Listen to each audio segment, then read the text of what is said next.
the show where we share the stories of the many who intersect with our healthcare system but are rarely heard from.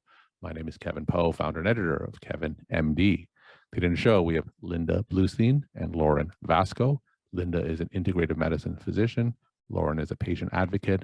And together they wrote the article, The Journey to Diagnosing a Mysterious Illness. Linda, Lauren, welcome to the show. Hi, thanks for having us. Yeah, so I'm going to ask each of you just briefly to share your story and journey to where you are today. Linda, why don't you go first? Sure. So I am an integrative pain medicine physician, as you stated, and I basically came into this by accident. I'm an anesthesiologist by training, but then my own connective tissue disorder, Ehlers-Danlos Syndrome, interfered with my ability to function in my job. And so I ended up writing an article in 2017 about pain management in EDS. And then I had people emailing me and saying, where can I come see you? And then I ended up opening a clinic. And Lauren was my very first patient. Wonderful. Lauren, briefly share your story and journey to where you are today. Yeah, so I struggled with my health mainly starting in high school. And so I just had a lot of symptoms and we weren't able to find a diagnosis right away. And so we went through a long process of trying out different treatments, going to different doctors, going to Mayo Clinic, just to find what was going on. And I ended up finding myself in Dr. Bluestein's office, and that is where I finally got my diagnosis of Ehlers-Danlos Syndrome and started my journey to treatment and feeling better. All right, Linda, and then in your KevinMD article, you share a little bit about Lauren's story. So briefly summarize that article, walk my audience through it. Sure. So Lauren had been through a lot of very challenging experiences and had even been in a wheelchair for a period of time. And when she came to me, she was dealing with a lot of symptoms and a lot of different things that usually if someone presents with that type of picture to a doctor's office, if they have chronic pain in multiple different body parts and they are dealing with orthostatic intolerance and maybe heat intolerance and a variety of different things, oftentimes we don't know how to connect those dots. So we get frustrated, and rather than offering some kind of resources, even if we don't have treatment options, a lot of people will end up either coming across as they don't believe the person or they actually won't believe the person.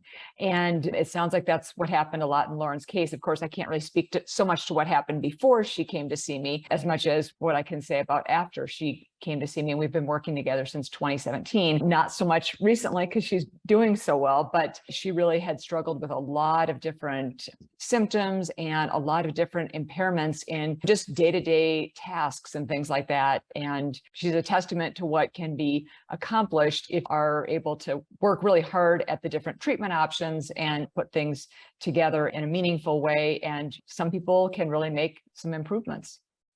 And Lauren, when you first met Linda, go back to that first day when you were walking into that office or exam room. How did you tell your story to Linda?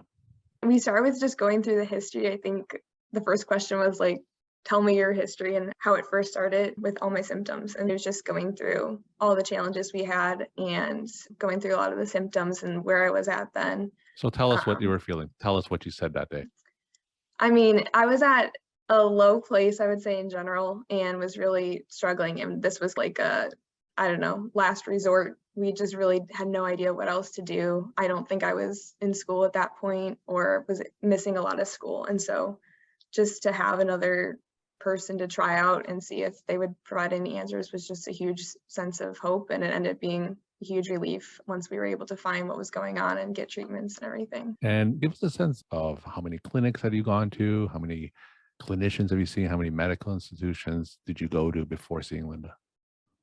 I probably went to maybe 24 doctors before I was able to see Dr. Bluestein. That included different types of doctors and different offices, different states we went to. We tried a lot of different resources and weren't able to get very far. So it was frustrating. And at that time, you said this was back in 2017 or so. Just give us a sense of what your typical day was like. Just paint us a picture and try to make us experience what exactly were you going through when you were going through this, what you said, the lowest point of your life. Yeah, I was in 24/7 pain. I think my pain was probably around like a 6 or 7 every day. I was taking a 3-hour nap every day after school, barely able to get the homework done, couldn't really wake up on my own. My mom always had to get me up, and it just took a very long time. Taking a lot of ibuprofen, a lot of Tylenol to get through the pain, but it just wasn't strong enough. I struggled with friends, struggled just with staying awake in school. So it was just a lot of challenges with my daily life. And Linda, when Lauren was telling her story, or after she shared her story with you, what did you do next? The first thing that I wanted to do was to let her know that there was hope. Each person's story is unique, but there are some common threads that we definitely see. And being someone who had been in pain 24/7, like Lauren a number of years ago, and was no longer in pain 24/7.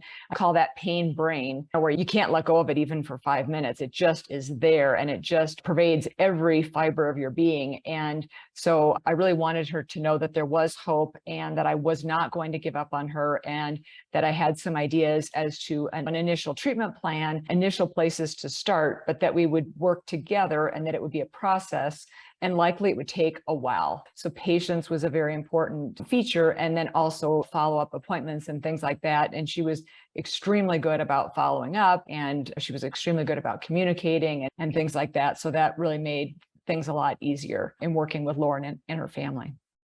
And Linda, what makes the pain from Ehlers-Danlos, what makes it different?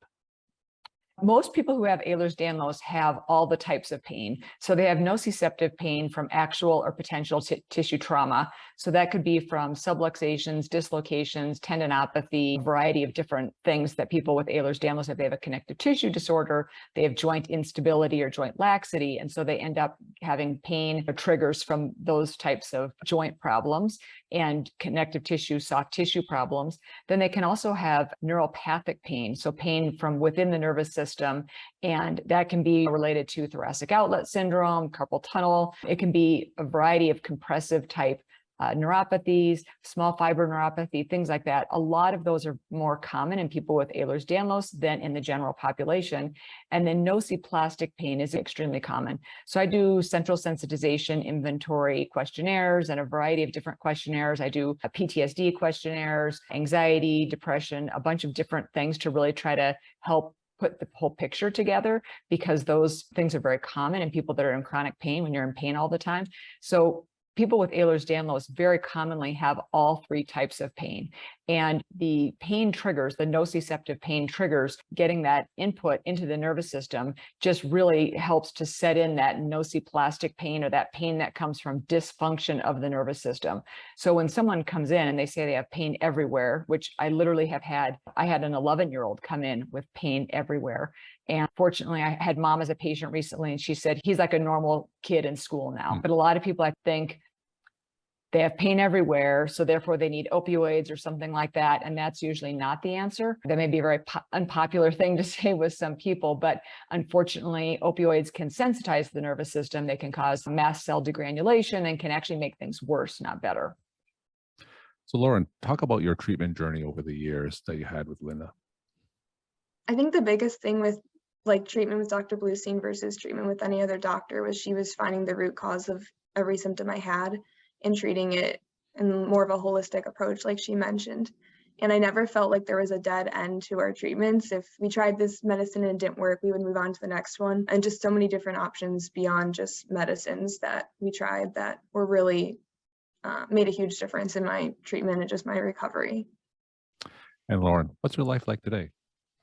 I'm working full-time in marketing. I graduated from Marquette University in May, but I'm living a pretty normal life. I'm able to have time to do social things and just, I would say, live like a normal 23-year-old. So. All right, we're talking to Linda Bluestein and Lauren Vasko. Linda is an integrative medicine physician. Lauren is a patient advocate, and together they wrote the KevinMD article, The Journey to Diagnosing a Mysterious Illness.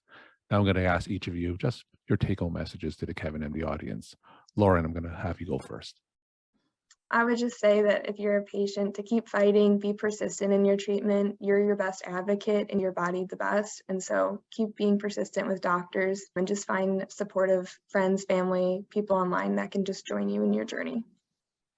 And Linda, your take-home messages to the KevinMD audience.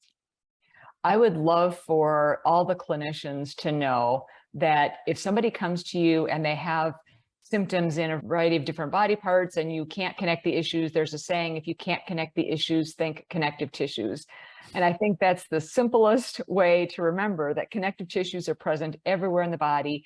They can wreak havoc in just about every system of the body. Things like gastrointestinal symptoms are really common, chronic pain, dysautonomia, difficulty with upright posture, et cetera. So it can cause a whole lot of problems. So if you're thinking this is really mysterious, please think of connective tissues, and at least you have to consider it, right, in order to at least rule it in, rule it out, refer out, offer resources, et cetera. Linda, Laura, thank you so much for sharing your story, time, and insight. Thanks again for being on the show. Thanks for having us. Thank you.